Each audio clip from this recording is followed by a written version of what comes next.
And hello, everybody, and welcome to another episode of the Most Important Conversations. September, how are you doing today? I'm doing pretty good. I slept under my neck wrong last night, so having to be a little bit more mindful of myself and do a little self-care throughout the day. I'm feeling good That's outside always now. important. Yes. Nobody wants to go around life with a pain in the neck.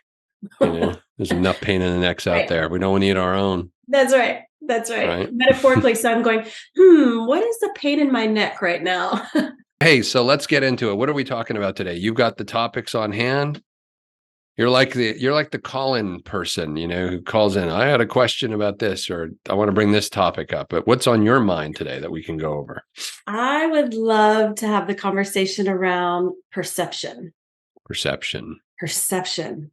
It is such a powerful self-awareness. It's powerful. It's a powerful part of self-awareness, perception. What are we perceiving? What's the lens that we look through? Yeah.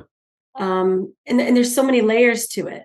It's just like peeling back an onion. It's When you like my start hair. doing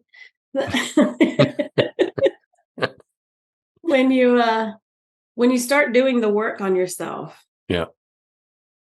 it's natural that you begin to learn about your perception. Yeah. It's natural. I don't Yeah. feel like it's a forced effort. It's a byproduct of self-discovery. Hmm. And oh, perception can be laid in it. I mean, think about it. Einstein says that all realities are happening all at once. How many people are on the planet? 8 billion, something Hmm. along there.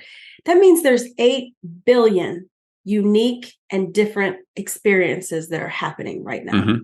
Yeah. And it's because of our perception. And I would think that even conjoined twins have their own unique perspective of life. They Hmm. have their own observation, how they take in the information, what they make it mean. Like the story you told about your 7-year-old self on your birthday, Mm. that formed a perception for you. And you said, I will no longer disappoint anybody Yeah. because what you perceived had taken place. Hmm. So I'd like to get your thoughts on perception. You know, Yeah. define it through your lens, define it through your eyes. How would you define perception? Well, so we always talk about um, that perception is reality, and that we actually have no human being has access to actual, what you would call objective reality. All of our realities that we are experiencing are subjective. They're all determined by our perception. And our perception is something that is formed very early on in our life, at least the beginnings or the foundation of that perception. Very early on in our life, we're observing our family, our community, our friends, classmates in school. We're interacting with people, and what I would call our perceptual filter is being formed in Mhm. terms of what information do I need to pay attention to? What information do I need to ignore? There's a lot of sensory information that is accessible to us, but our brain subconsciously blocks out certain bits of that information, that data, and lets certain amounts in. So each person's brain is going to be conditioned based on those early stages of life for what information is useful and important and valuable, and what information can be completely ignored. And usually, what determines what information gets in is what information is essential for my survival, because the brain is only really interested. We're talking about not the higher functioning parts of the brain of creativity and self-development and self-efficacy and these sorts of things, but we're just talking about our brain's number one objective, um, in terms of sort of those lower reptilian parts of the brain, is to stay alive, right? Mhm. So early on, we figure out quite, almost like through osmosis, just through our environment that we're in, what information is relevant to my survival and what isn't. And what we consider survival isn't just the obvious stuff in terms of, food and shelter and things like that, but it's also people that I can trust and people I can't trust. This is why, for example, in discussions about racism, a human being is not born racist. They are taught racist tendencies. Well, those racist tendencies are effectively a perceptual filter that they're taught people that look like this or that are a threat to my survival, is essentially what they're being taught. And so racism is a reaction. It's a learned reaction to a perceptual filter that was developed in those people when they were very young to see anyone that doesn't look like them as a threat. And then we wrap all kinds of narrative and story around it to justify it. But frankly, that's really what it comes down to, right? Is that anyone or any person or circumstance that we view as a threat, we're going to perceive them as such, and we're going to only let that information come in. And then our perceptual filter affects everything. It affects the way we see ourselves, the way we see others, the way we understand the world around us, and what we apply or attach meaning to. And so the best way to think about perception is, and you were kind of alluding to it when you're saying, we have like 8 billion different realities that are being experienced in the world.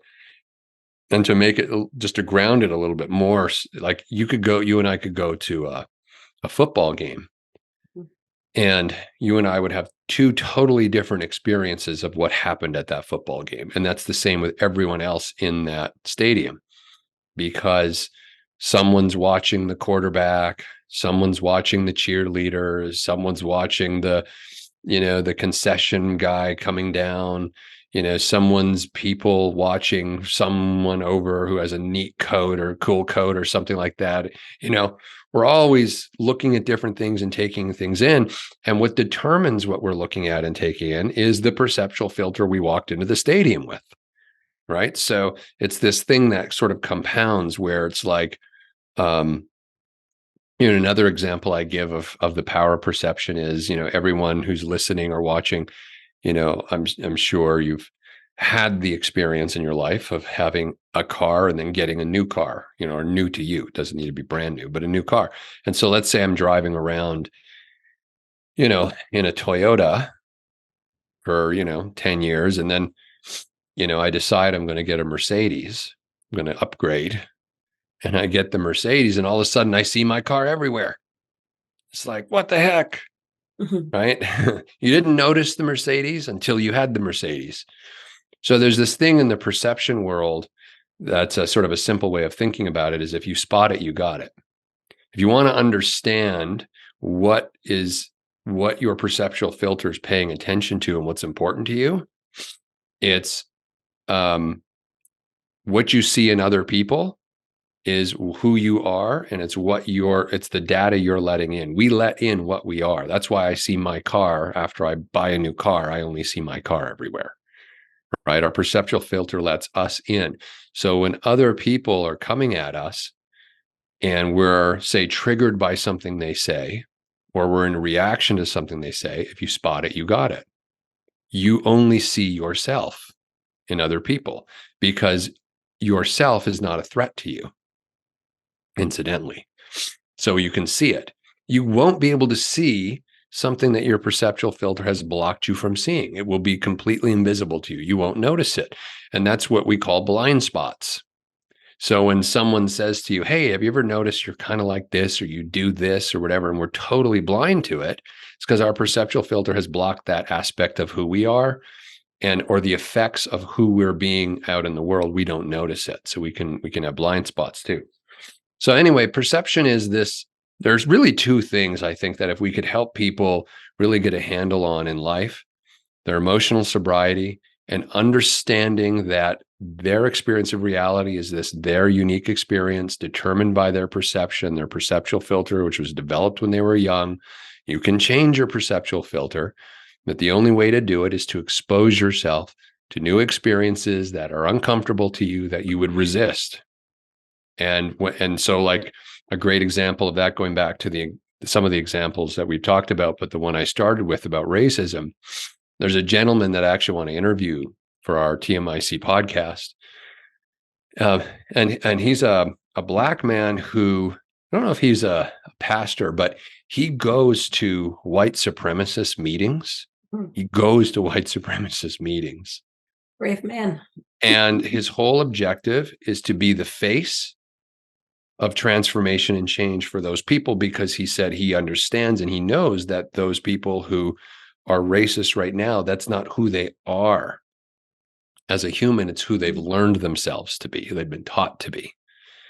And so his whole objective, and he's been very successful, is giving them an experience of a black man who is not the experience of the perceptual filter that they've been trained to believe.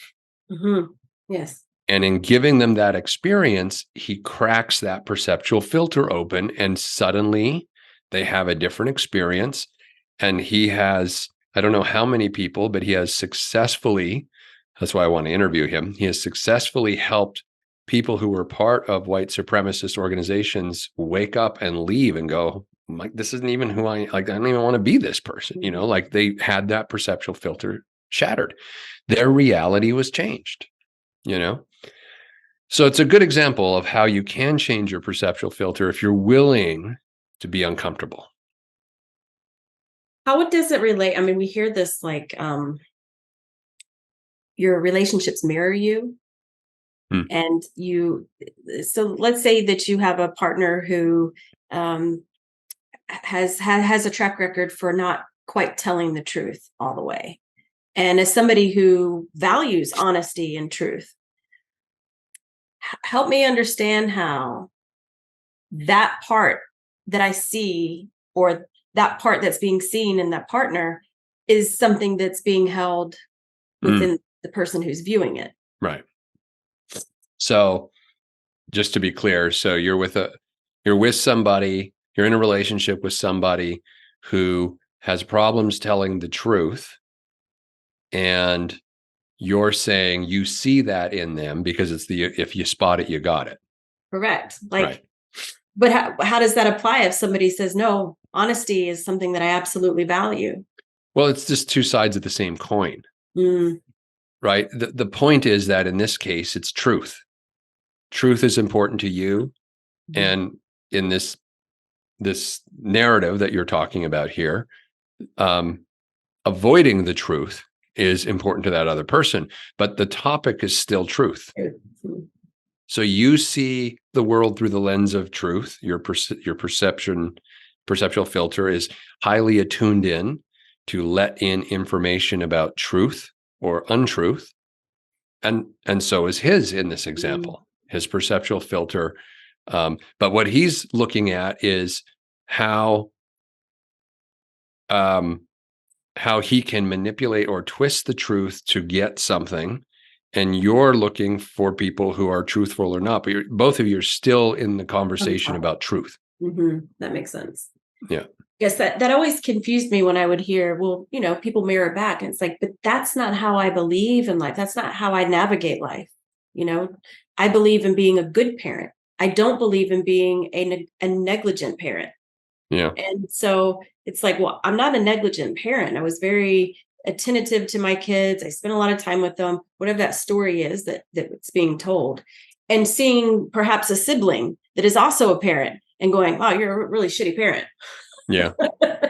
Well, like you can't have the left without the right. You can't have the darkness without the light. You can't have good without, bad. I mean, these are polarities. And so you can't have truth without untruth. So these are just polarities, and that's just polarities are just part of the human three-dimensional experience. At our level of awareness and consciousness, we exist in these polarities.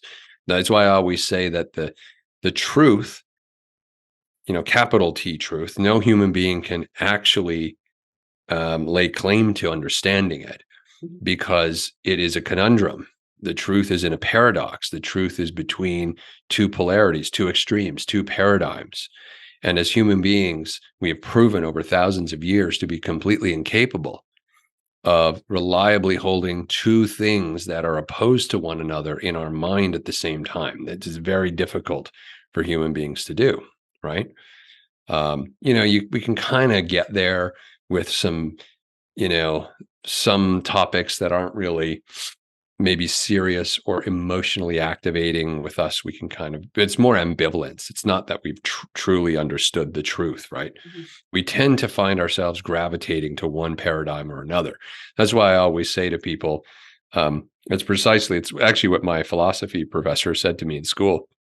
He said, it's precisely when you don't think that you're in a paradigm that you're really within the grips of one, Mhm. because they're that obscuring, they're that hidden from view. So we're always in some paradigm, and the question is only, is it a paradigm of your own design, or is it by default?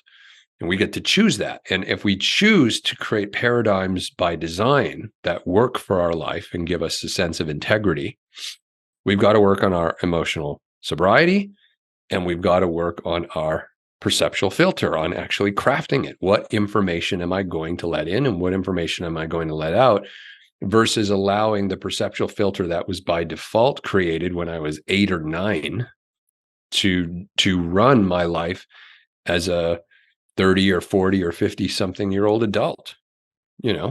That's why I say we have, both emotionally and from a perceptual filter standpoint, for the most part, we have children running governments and Mhm. running the trajectory of the planet because they haven't done this work on themselves. Yeah. Well, I think of perception as, what do you believe about what you're experiencing? What do you believe about it? So it almost feels like a judgment. But what do you Mm. believe about this? Listen, when you do the trauma work, you go back. One way of doing it with integration, how I was taught to integrate trauma, is you go back to the experience and you feel that younger self. Let's say 9. You're 9 years old. You're in that skin again. You're in that body, same body, just a smaller body. You've lived that experience. You go back to the experience. You take it all in. You take it all in. And then you become aware of, what was I thinking? What was I thinking about? How did I feel in that moment? And when you're 43, 45, 50, you can look back and say, that wasn't the correct observation. That's not what it really meant. But because that's what we believed through the lens of a 9-year-old, that's what we interpret it to mean to us. And then we create a belief system. This is what I believe about this, and this is how I'll behave accordingly. Mm. So to me, it feels more like how am I interpreting what is happening to me? It reminds me of um, an old client that really, really, really wanted this particular deal that he was working towards. Wanted it. He had somebody come in that was willing to give him what he wanted, $1 million. And this particular business was worth zero because there's no assets, no computers, no database. Everything's being ran on a notebook. So there's really not a whole lot of value. There's not even a list of clients there. The property itself was worth 250 at best, but he wanted $1 million for it. He found a buyer that said, okay, I'll give you $1 million for it in 3 years. But his mindset would not allow him to have that because he kept focusing on the wrong thing. He Mhm. wasn't focused. He kept focusing on things that keep the company stagnant.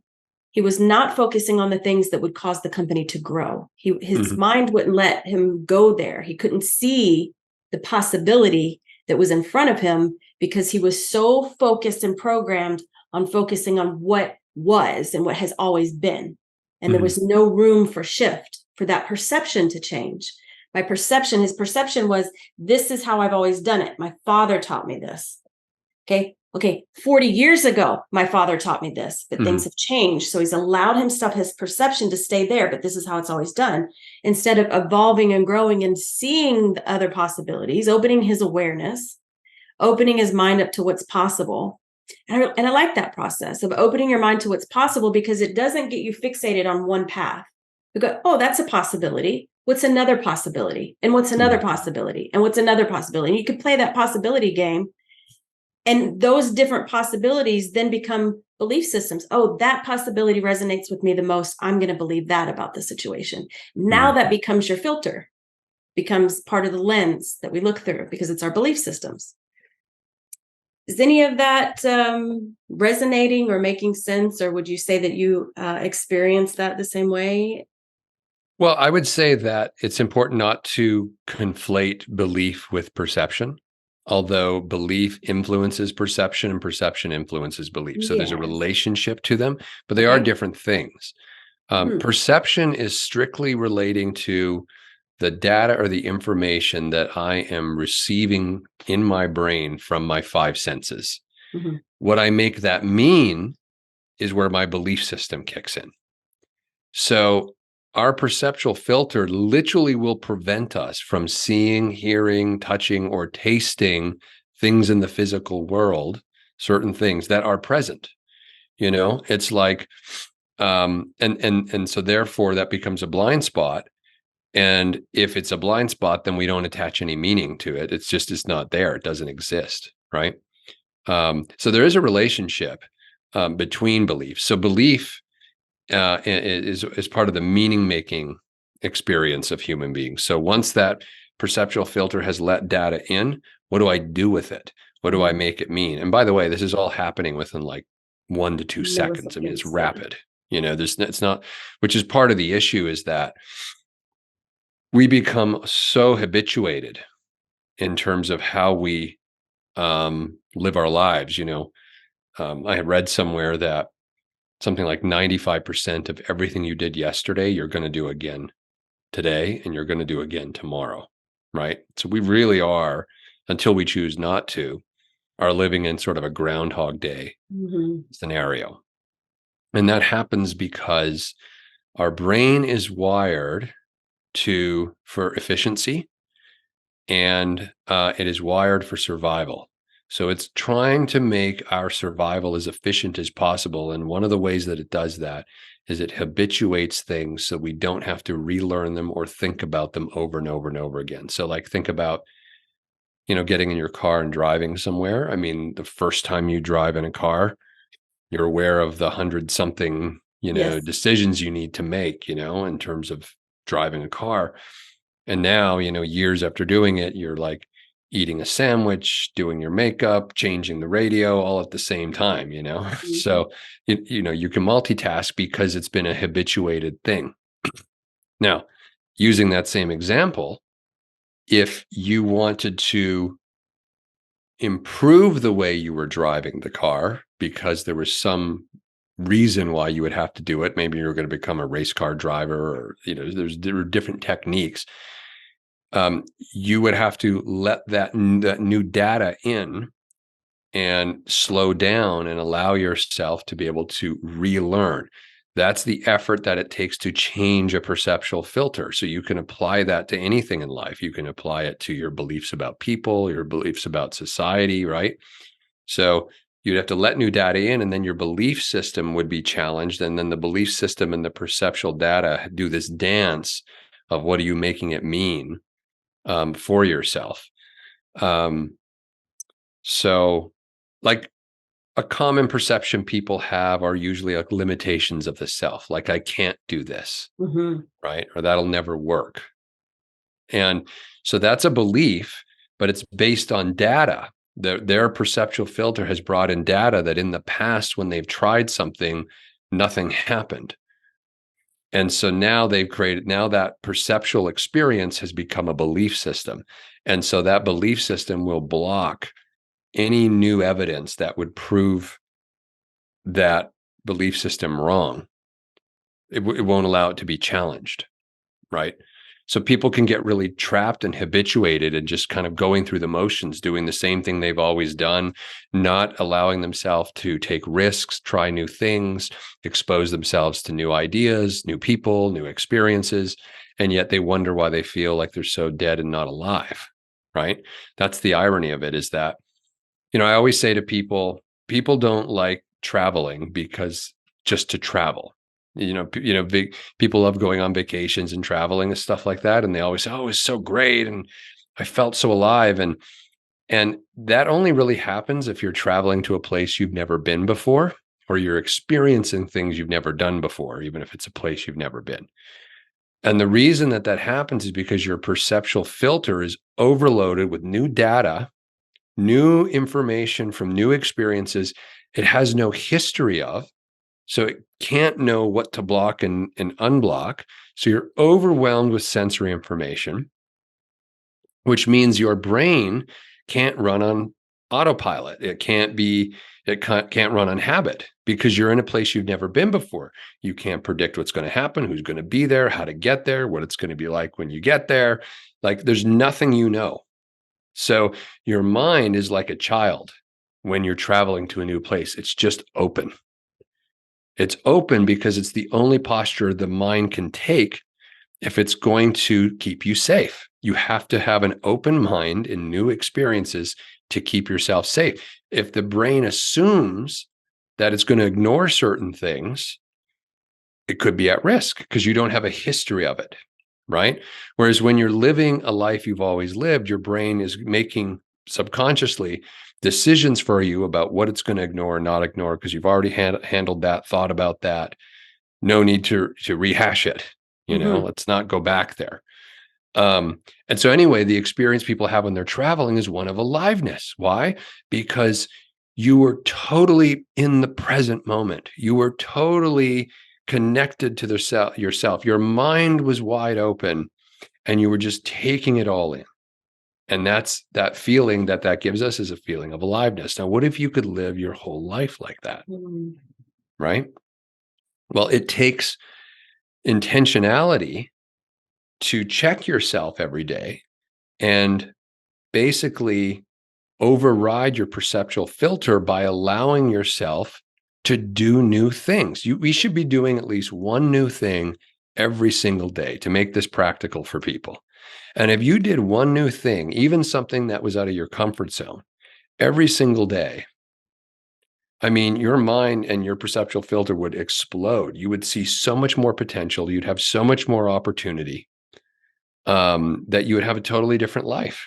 So our perceptual filter keeps us small, and our belief systems are directly tied to our perceptual filter because we that's how we put meaning onto the things that have happened to us. Well, I can say through the work with TMIC that some of my perception, I can't say all because there's so much habitual autopilot going on in the brain. This neural pathways are developed, right? So a lot of automatic behavior and automatic thinking.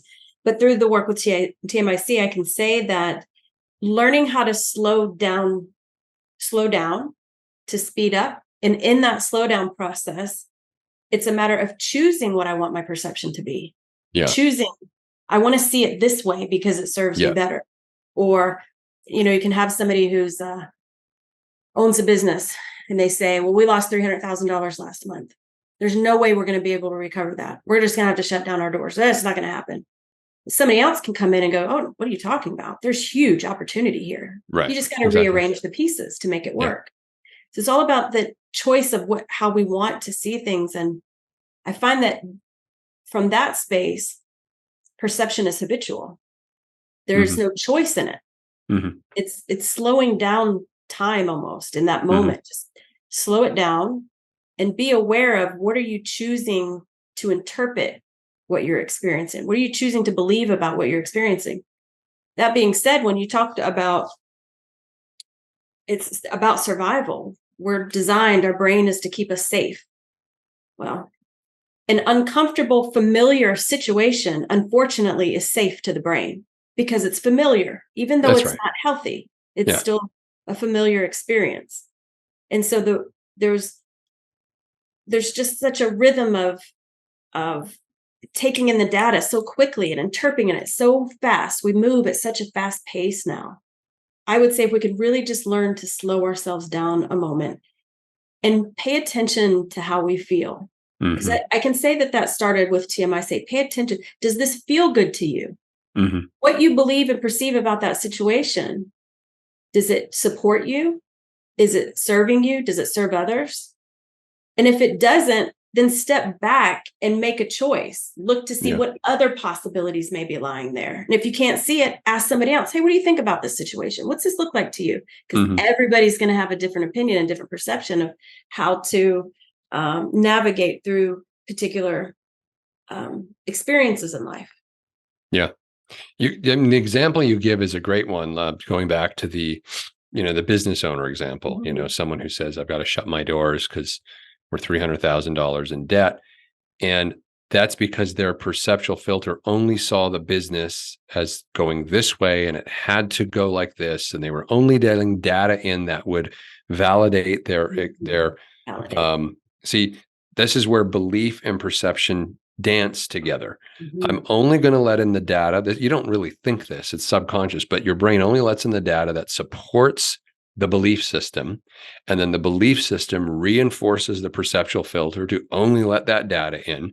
And so that's why you can only see what you can see.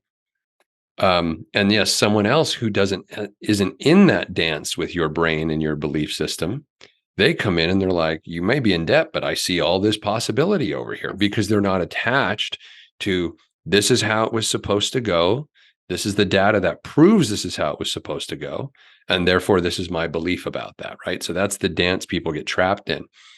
And that's why you can have people who are living the exact same experience, but have different paths in terms of how they got there, having totally different conclusions.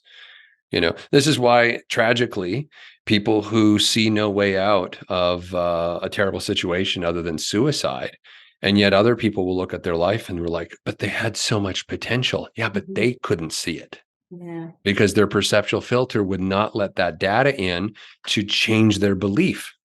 Yeah. The data changes the belief, and the belief works on the data that you're let in. It's this dance, right? So perceptual filter and your perception is not your belief system, Mhm. but your belief system impacts the filter in terms of what it lets in and doesn't let in. So, example, going back to my racist example, someone who was taught as a young child to become a racist is not going to let in the data very easily of, say, a person of color doing something nice for them. Mhm. And all of a sudden, their whole perceptual filter is like, whoa, what's going on here? This is Mhm. not computing. Right. Yes. And they'll probably resist it for a time, because this is where people confuse their lifestyle for their life. And so it occurs to us as being like our life is at risk here. Mhm. If my belief system is changed, then it's going to change my perceptual filter. I'm going to let new data in. Everything's going to unwind, right? So, um, and so it is this very delicate matrix between our emotional sobriety, our belief systems, our perceptual filter, that all work together to affect our perception. Incidentally, sometimes when you're challenging your perceptual filter and you're wanting to expand your mind, um, you might have a fear emotion come up. And so learning how to listen to your emotions, it's not just like fear bad, not fear good. It's not that black and white, because the fear emotion could be because you're doing something uncomfortable. Mhm. But if we learn to listen, deeply beyond the fears, like, am I afraid because it's truly out of alignment with me, or am I afraid because it's so new? But where I'm headed is in alignment with me. So I have to just press through the fear. Mhm. Right. So there's a lot of nuance to this. And the only way to figure it out is through trial and error. And the more you know yourself, the more effective you're going to be at this. Yeah, I was gonna say self-awareness plays a really big role. You have to be self-aware. Huge. Yeah, Yeah. you gotta know how you feel, how you perceive things. You have to be able to slow down. At least that's what the experience felt like to me, that when I became more aware of that process, um, that it just felt like I'm just slowing down to speed up. You Mhm. have to. Yeah. Yeah. The slowing down part is key to this, because if you don't slow down, most people are making decisions about what they're perceiving and what they believe about what they're perceiving within like literally 1 to 2 seconds. Like, it's nothing time, Mhm. and probably less. I mean, we have an 8-second attention span apparently these days. And, our minds are designed to work on habit, and we've created a habit where we need to somehow in 8 seconds, I mean, you can't even really say hello to somebody and have a introductory exchange in 8 seconds. But somehow we're making, in some cases, life and death decisions in 8-second sound bites. No wonder we're seeing people kind of lose it today.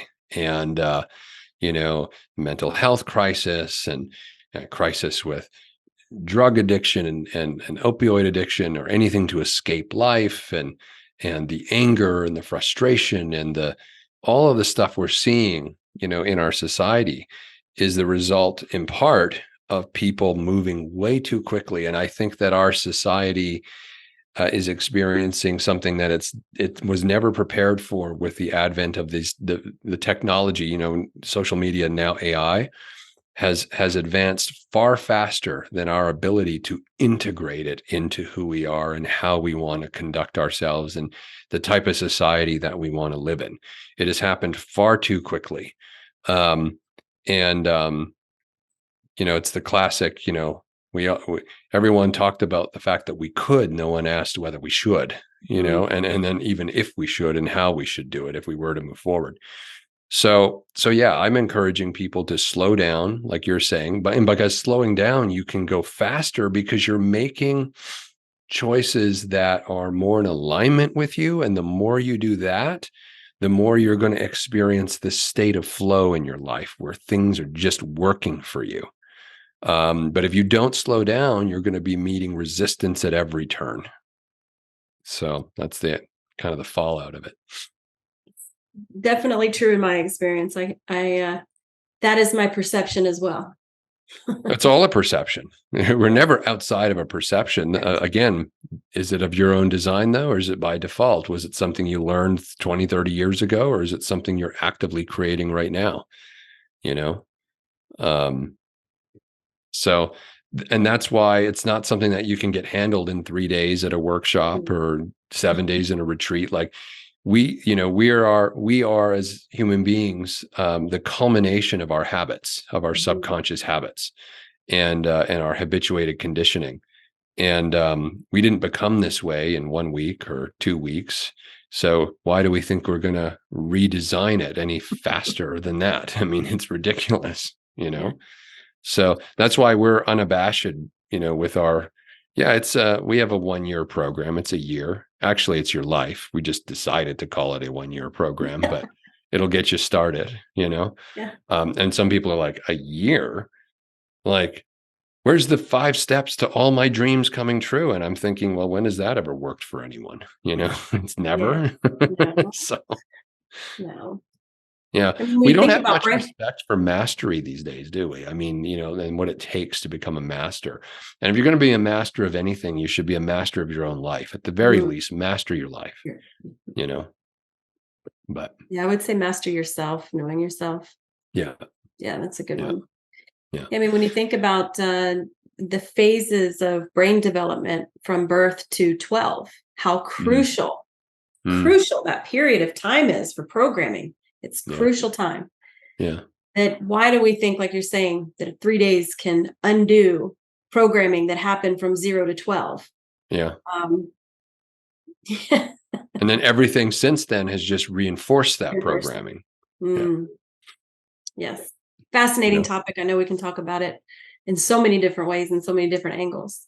Well, and these kinds of topics, we will talk about over and over again in different ways and from different perspectives, because it's the kind of thing that until you hear it enough times, it doesn't click 100%, Mhm.